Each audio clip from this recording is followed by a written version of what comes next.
आमतौर पे हम ये समझते हैं कि चूंकि उसने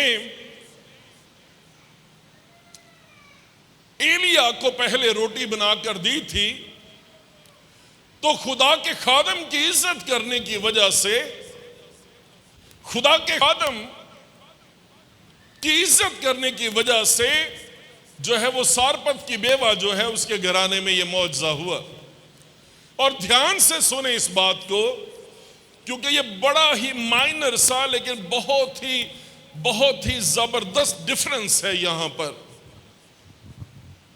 और इस बात को समझ के, इस बात को लेके हम खुदा के खादमों की इज्जत करते हैं और समझते हैं कि खुदावंद के खादमों की, लोगों की खिदमत करके तो हम खुदा से बरकत देते हैं। नो डाउट, इसमें कोई शक नहीं है, इसमें कोई जो है वो ऐसी बात नहीं है। जो बात हमें समझने की जरूरत है वो ये है कि खुदा के खादमों की इज्जत करने की वजह से या रोटी जो है वो एलिया को पहले देने की वजह से ये खानदान में मौजज़ा नहीं हुआ। इस घराने में जो मौजज़ा हुआ है वो रोटी देने की वजह से नहीं हुआ, बल्कि खुदा के कलाम पर, उस बात पर अमल करने से हुआ है जो खुदा ने फरमाई थी। और इस बात को हम निगलेक्ट कर जाते हैं, इस बात को हम बाईपास कर जाते हैं। समझ आ रही है आपको कि नहीं आ रही? एलिया को रोटी देने की वजह से, पहले एलिया को रोटी दी उसने, इस वजह से इसके घराने में मौजज़ा नहीं हुआ, बल्कि इस सबब से उसके खानदान में, उसके घराने में मौजज़ा हुआ है। और खुदा ने मल्टीप्लाई करना शुरू कर दिया है, क्योंकि उसने खुदा के कलाम पर, खुदा की बात पर अमल किया था। समझ आ रही है? समझ आ रही है? अब असल में जो बात है उसको हम छोड़ देते हैं और हम जो दूसरी बातें हैं उनके पीछे हम भागना शुरू कर देते हैं। अगर आप गौर करें तो बाइबल मुकद्दस ये फरमाती है, जब उसे 13वीं आयत में फरमाता है, इसके बाद अपने और अपने बेटे के लिए बना लेना, और उसके साथ वो कलाम फरमाता है, वो ये कहता है, क्योंकि खुदावंद इस्राएल का खुदा यूं फरमाता है कि उस दिन तक, जब तक खुदावंद जमीन पर मींह ना बरसाए ना तो आटिका। सो खुदावंद इस्राएल का खुदा यूं फरमाता है, जो कुछ खुदा ने फरमाया है, जो खुदा का कलाम है, जो खुदा ने अपना सुखन जारी किया है, जो उसका कलमा है, जब वो कलाम सादर हुआ है और नाजिल हुआ है, उस कलाम पर अमल करने की वजह से, उस कलाम पर अमल करने की वजह से सारपत की बेवा के घराने में ये मौजज़ा रूनमा हुआ है। हम क्या सीखते हैं?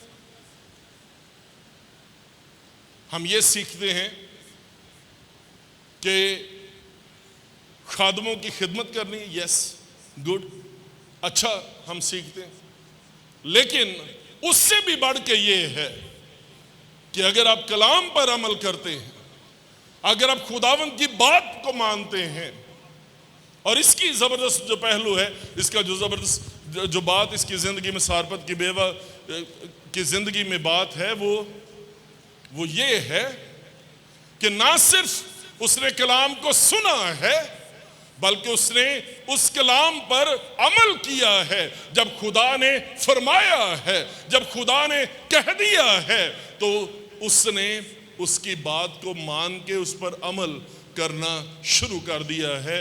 और जब उसने अमल किया है तो उसके नतीजे में खुदा ने उसे ब्लेस किया है, खुदा ने उसे बरकत बख्शी है।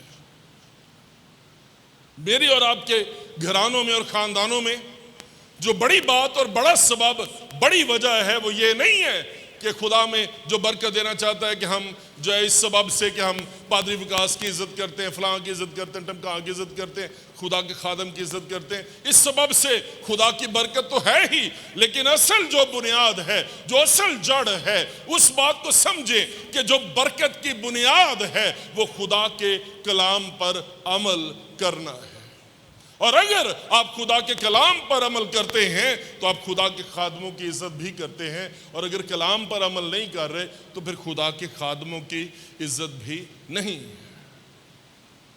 हमारे खानदानों में, हमारे घरानों में जिस चीज का फुकदान है, जिस बात का फुकदान है, इन दिनों में खास तौर पे वो खुदा का कलाम है।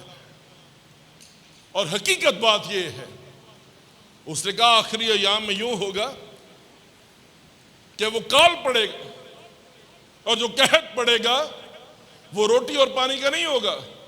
जो काल पड़ेगा वो खुदा के कलाम का काल पड़ेगा। ठीक है, कलाम तो बहुत सुन रहे हैं हम, लेकिन उस पर अमल नहीं कर रहे।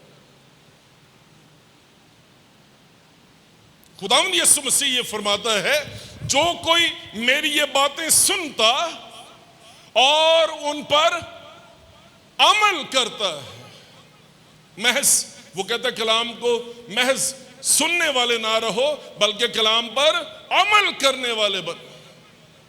ठीक है, सुनते तो हम बहुत हैं, सुनने का फुकदान नहीं है, कलाम पर अमल करने का फुकदान है, उसे अपनी जिंदगी में ढाल लेने का फुकदान है, उससे उसके मुताबिक अपनी जिंदगी को गुजारने का फुकदान जो है वो आपको कलीसियाओं में बदरजा अतम जो है वो नजर आता है।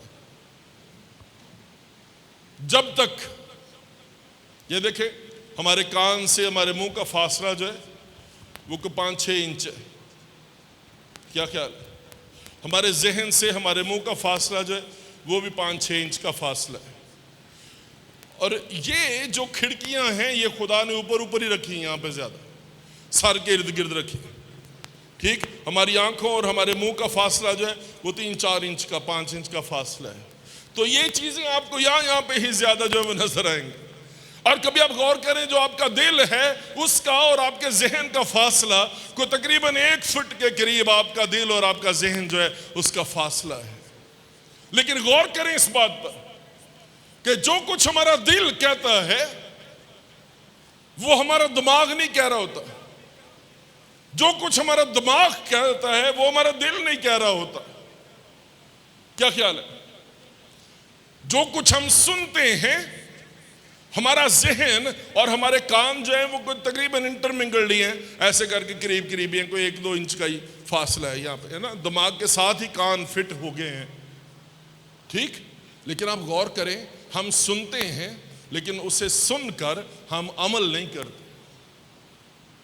इसने कलाम को सुना है और सुनकर उसने उस पर अमल किया है, और इसने सोचा कि खुदावंद मैंने मर तो जाना ही है, लेकिन नाफरमानी की हालत में तो ना मरूं, चलो 2 रोटियों का आटा ही सही।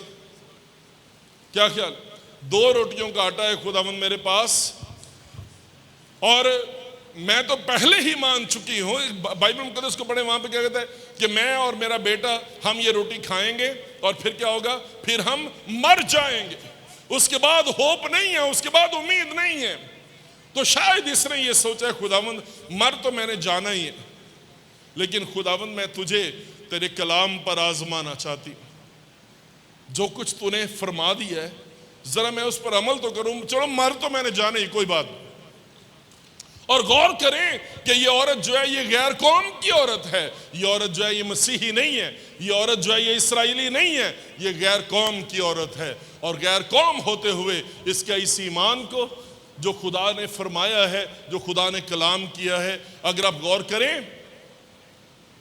गौर करें तो वो ये नहीं कहते कि खुदावंद जो है मेरा खुदा, वो कहती है खुदावंद तेरा खुदा जो है, खुदावंद तेरा खुदा। अभी तक वो कलाम पर और खुदा पर पूरे तौर पर ईमान नहीं लाई, वो इस्राएल के खुदा को, एलिया के खुदा को वो अपना खुदा नहीं ठहरा रही।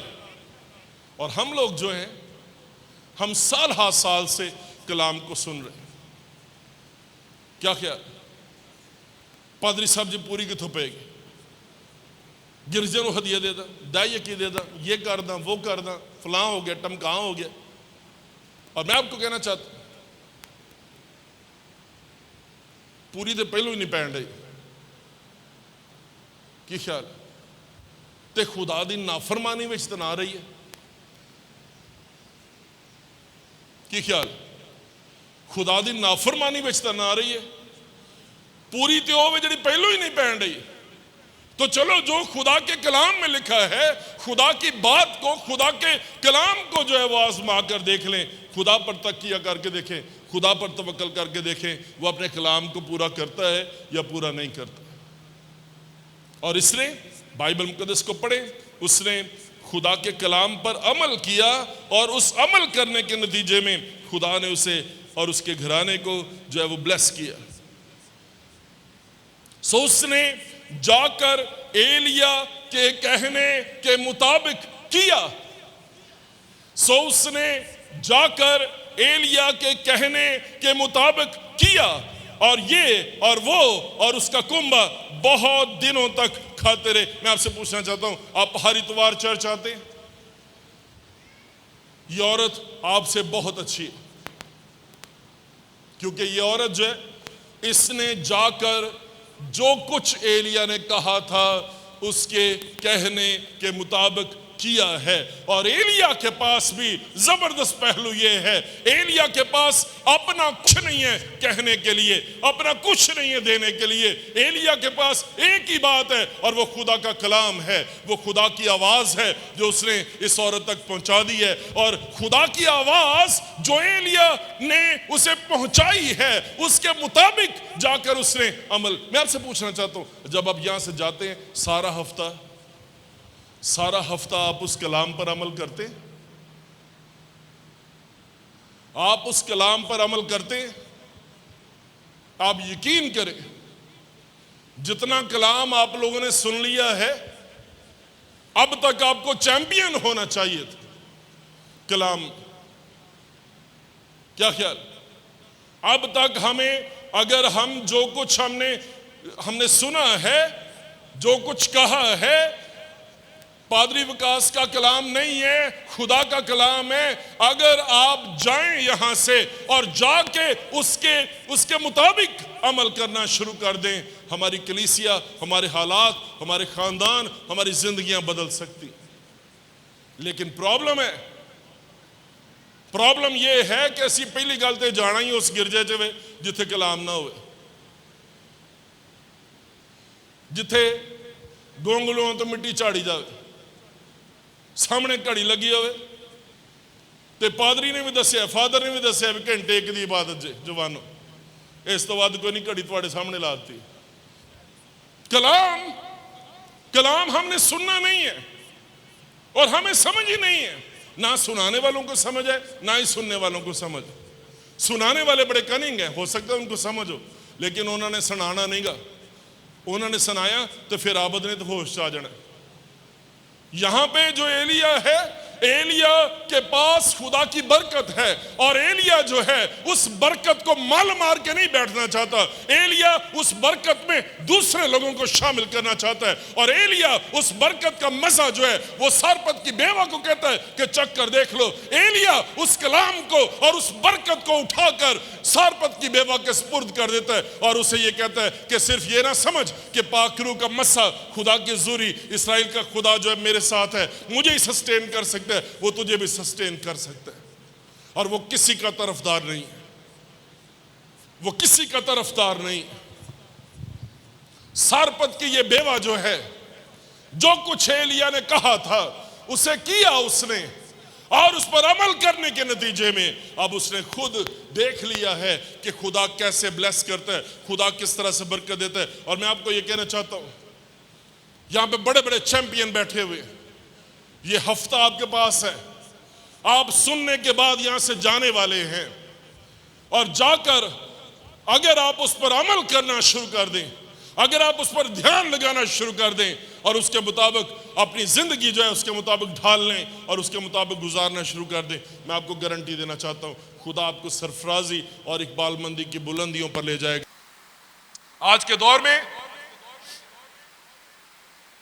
जो पासबान पादरी आपको नजर आएंगे,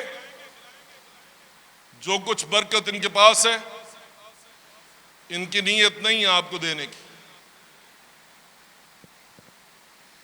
इनकी नीयत नहीं है कि आपके सुपुर्द कर दे।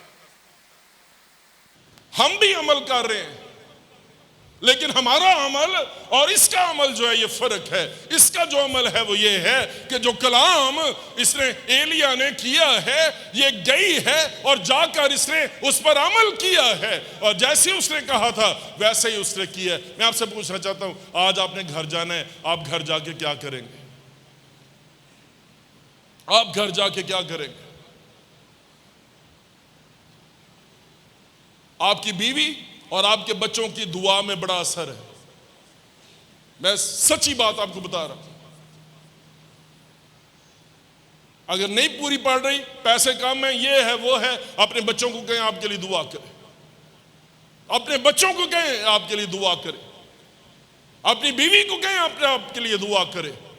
और आपके बच्चों, आपके खानदान की दुआ करने के वसीले से, दुआ का मजबा लगा लेने से खुदा आपकी जिंदगी में काम करना शुरू कर देगा। बाइबल मुकद्दस को पढ़ें, यहां पे ऐसा ही हुआ है, यहां पे यही कुछ हुआ है।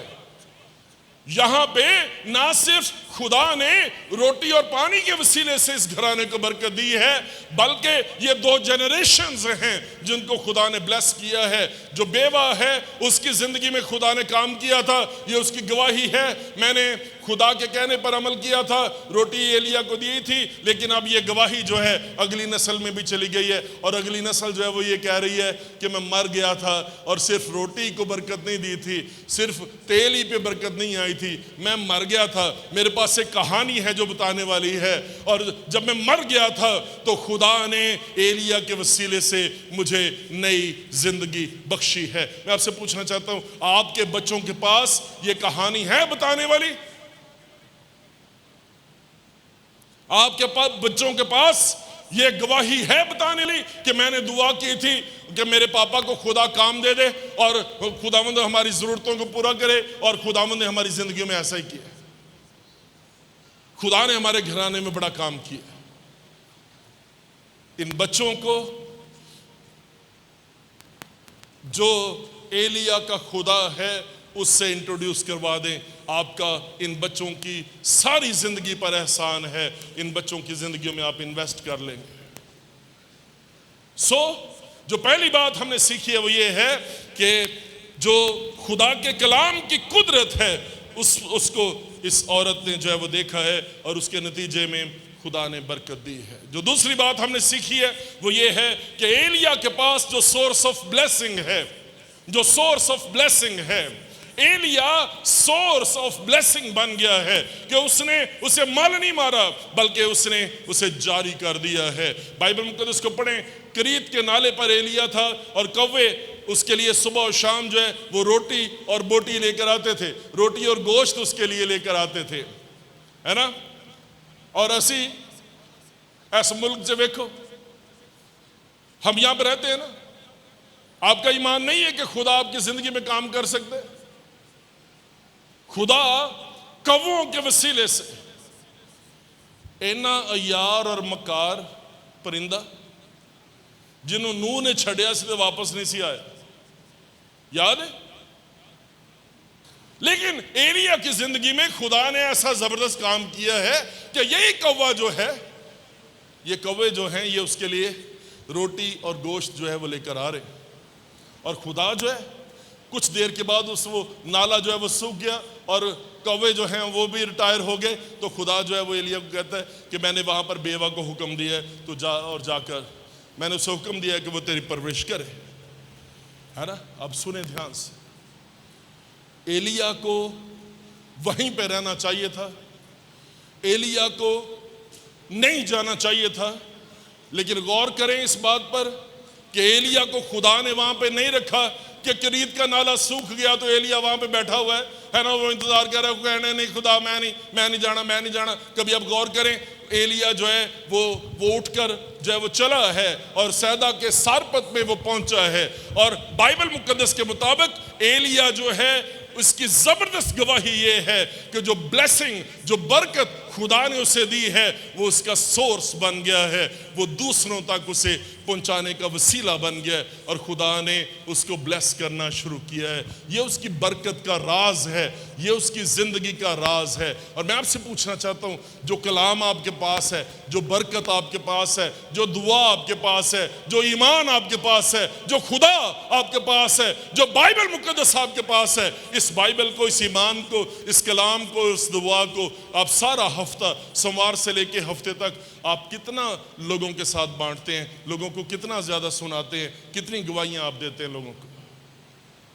असी तो रखा गिरजा गवाही देने वास्ते की ख्याल, गवाही इत्थे नहीं देनी, गवाही इन्हां चार दीवारों तो बाहर जाके देने की जरूरत है, ताकि लोग जो हैं वो आपको महसूस करें कि आप वाकई खुदावंद यीशु मसीह के गवाह हैं। हमारी प्रॉब्लम ये है, हम यहाँ पे आके गवाही, मैं क्या सी पादरी साहब जी मेरा बेटा होएगा तो मैं गिरजे च जाके गवाही देनी, भी तू गिरजे च जाके क्यों गवाही देनी है? जा और अपने लोगों में जाकर बता कि खुदा ने तेरे लिए कैसे बड़े काम किए हैं और तुझ पर रहम किया है। उसने नहीं कहा कि जाके गिरजे में गवाही दे, है ना। वो चर्चा करने लगी कि खुदावंद ने मुझ पर रहम किया है और मेरे लिए कैसे बड़े काम किए हैं। ये गवाही असल गवाही जो है, ये गवाही जो है, ये गिरजों में, चर्चेज में, क्रूसेड में, मीटिंग में नहीं, ये गवाही जो है ये गलियों और बाजारों में और घरों में सुनाने की भी उतनी ही ज्यादा जरूरत है। इन दोनों के पास एक गवाही है। जो बेवा है उसके पास ये गवाही है कि मैं मरने लगी थी और खुदा ने, है ना, मेरे मटके पर और मेरे तेल की कुप्पी पर खुदावन ने बरकत डाली है। आमीन। ये उसकी गवाही है। और उसके बेटे की गवाही ये है कि मैं मर गया था और खुदा ने एलिया के वसीले से मुझे दोबारा जिंदा कर दिया है। मैं आपसे पूछना चाहता हूँ, आज आप यहाँ से जाएंगे, आपके पास क्या गवाही है दूसरों को बताने के लिए? एलिया इस गवाही का, इस कलाम का, इस बरकत का सोर्स बन गया है दूसरों तक पहुंचाने का। और ये जो बेवा है, इसकी भी खूबी ये है, इसकी भी जबरदस्त पहलू जो है, इसकी भी बात ये है, इसने उस बरकत को अपने पास दबा के नहीं रखा, इसने अपने सारे कुंबे को बुला लिया है और उनके दरमियान में इसने गवाही देना शुरू की है। ओ भाग के आ जाओ, मर जाओगे, है ना, रोटी की कमी है, कोई बात नहीं, मेरे पास आ जाओ। मेरे पास जो एलिया का खुदा है उसने मुझे बरकत देना शुरू की है, उसने मुझे ब्लेस करना शुरू किया है। और बाइबल मुकद्दस को पढ़े, 13वीं और 14वीं आयत में बाइबल मुकद्दस में लिखा है, जो कुछ एलिया ने कहा था उसके कहने के मुताबिक उसने किया है और उसके नतीजे में वो और ये और वो और उसका सारा कुंबा खाते रहे। आमीन। और मैं आपसे पूछना चाहता हूं, आपके पास देने के लिए कुछ है? एलिया के पास देने के लिए खुदा की बरकत थी, खुदा का नाम था जो उसने प्रमोट कर दिया। इस औरत के पास जो है, उसके मटके में खुदा ने मौजज़ा किया है और उसकी कुप्पी में, तेल की कुप्पी में खुदा ने तेल की सूरत में बरकत दी है और उसने अपने सारे कुंबे को जो है बुला लिया है और वो खुदा की बरकत का सोर्स बन गई है, वो ब्लेसिंग का सोर्स बन गई है और वो दूसरे लोगों को उसमें शामिल कर रही है। आपका क्या हाल है? आप क्या कर रहे हैं? आप क्या कर रहे हैं? साड़ी नजर तो साड़ियां जरूरतां तो गांत जाती ही नहीं। सो मैं और आप उस मुआशरे में रहते हैं जहां पे हमें खुदा के कलाम को सिर्फ सुनना नहीं है। उसने कहा कोई शख्स चिराग जलाकर पैमाने के नीचे नहीं रखता, उसे चिरागदान पर रखते हैं ताकि घर के सब लोगों को उसके वसीले से रोशनी पहुंचे। उसने कहा इसी तरह से तुम्हारी रोशनी आदमियों के सामने चमके ताकि वो तुम्हारे नेक कामों को देखकर तुम्हारे बाप के जो आसमान पर है तमजीद करे। ये कौमें, ये कबीले हैं जिनके पास अपनी कम्युनिटी के लिए कुछ करने के लिए है। और मैं और आप, हम लोग जड़ा कोई कुछ करने होवे असोदी औलाद खिंचनी शुरू कर देने। ये क्यों करने, ये क्यों निकलने? ये बेवा और ये एलिया की कहानी और बेवा के बेटे की कहानी आपको याद दिलाती रहेगी कि जो लोग खुदा के कलाम को सुनकर उस पर अमल करते हैं और सोर्स बन जाते हैं, दूसरों के पास उस बरकत को ले जाते हैं, उनके पास कभी किसी चीज की कमी नहीं रहती। आमीन आमीन। आप कहां पर खड़े हैं? आपने आज इतवार की इबादत के बाद जाना है और जाकर इस सारे हफ्ते में आपने क्या करना है, ये फैसला आपने करना है। ये फैसला आपने करना है।